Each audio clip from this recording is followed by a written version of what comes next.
అవినీతి అనేది సాధారణ నేరం కాదు. ప్రజల దైనందిక జీవితాలను దుర్భరం చేసే మహాపాతకం.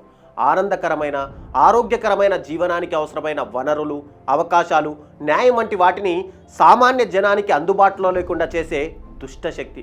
అది రికార్డుల్లో తన భూమి వివరాలను తప్పుగా నమోదు చేశారని, వాటిని సరిచేయాలని కాళ్ళా వేళ్ళా పడుతున్న మనిషిని 1,50,000 రూపాయల లంచం డిమాండ్ చేశాడు చిత్తూరు జిల్లాకు చెందిన ఓ ఇన్ఛార్జ్ తహసీల్దార్. సాధారణ రైతు అయిన బాధితుడు అంత డబ్బును ఎక్కడి నుంచి తీసుకురాగలడు? నకిలీ వైద్యులను కటకటాల్లోకి పంపకుండా ఉండడానికి 16 లక్షలను బేరం కుదుర్చుకున్నారు సూర్యాపేటకు చెందిన 2 పోలీసు అధికారులు. అలా గడ్డి మేసి దొంగ డాక్టర్లను వదిలేస్తే అమాయక రోగుల ఇల్లు ఒళ్ళు గుల్లవుతాయి కదా. ఒడిశా గ్రామీణాభివృద్ధి శాఖ చీఫ్ ఇంజనీర్ ఇంటికి ఇంటెలిజెన్స్ అధికారులు తాజాగా సోదాలకు వెళ్తే 37 లక్షల అక్రమార్జనను ఆ మహానుభావుడు కిటికీలోంచి విసిరేశాడు. ఇలాంటి లంచావతారంలో ప్రతి రాష్ట్రంలో ప్రతి చోట కనబడతారు. అవినీతి నిరోధక చట్టాల దారుణ వైఫల్యానికి ప్రతీకలుగా బోర విరుచుకొని తిరుగుతుంటారు. తెలంగాణ రేరా కార్యదర్శి బాలకృష్ణ కాళేశ్వరం ప్రాజెక్టు ఈఎన్సీ హరిరామ్ చెరో 100 కోట్ల రూపాయల చొప్పున అక్రమాస్తులను పోగేసినట్టు ఇటీవల వెలుగు చూసింది.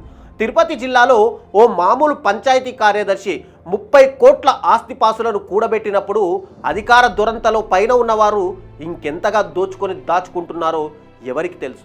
చిన్న చితక అవినీతి కార్యకలాపాల మూలంగానే జనభారతం ఏడాదికి 21,000 కోట్లు కోల్పోతుంది. ఇక యావత్ జాతికి చెందాల్సిన ప్రాకృతిక వనరులను గుటకాయ స్వాహా చేసే చీకటి ఒప్పందాల కారణంగా దేశం సంవత్సరానికి 1,00,000 కోట్ల రూపాయలు నష్టపోతుంది. పైగా ఇవన్నీ 10 ఏళ్ల కిందటి లెక్కలు. సామాజిక న్యాయ సాధనలో ప్రధాన అవరోధమవుతున్న అవినీతిని అరికట్టడంలో కఠినంగా వ్యవహరించక తప్పదని సుప్రీంకోర్టు గతంలోనే నిర్దేశించి ఆ దిశగా ప్రభుత్వాలు చేస్తున్నది దాదాపు శూన్యం.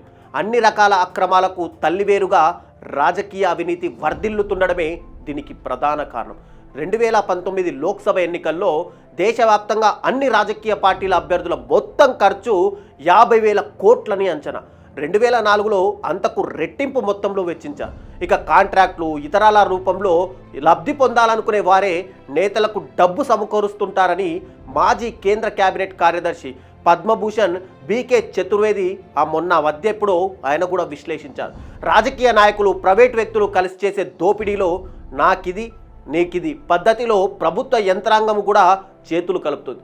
జనం రక్తం తాగి కూడబెట్టిన సొమ్ములోంచి నేతలకు వాటాలిచ్చి మంచి పోస్టింగులు తెచ్చుకొని ఆపై అంతకంతా రాబట్టుకునే ప్రబుద్ధ అధికారులు లెక్కకు మిక్కిలిగా పోగుబట్టారు.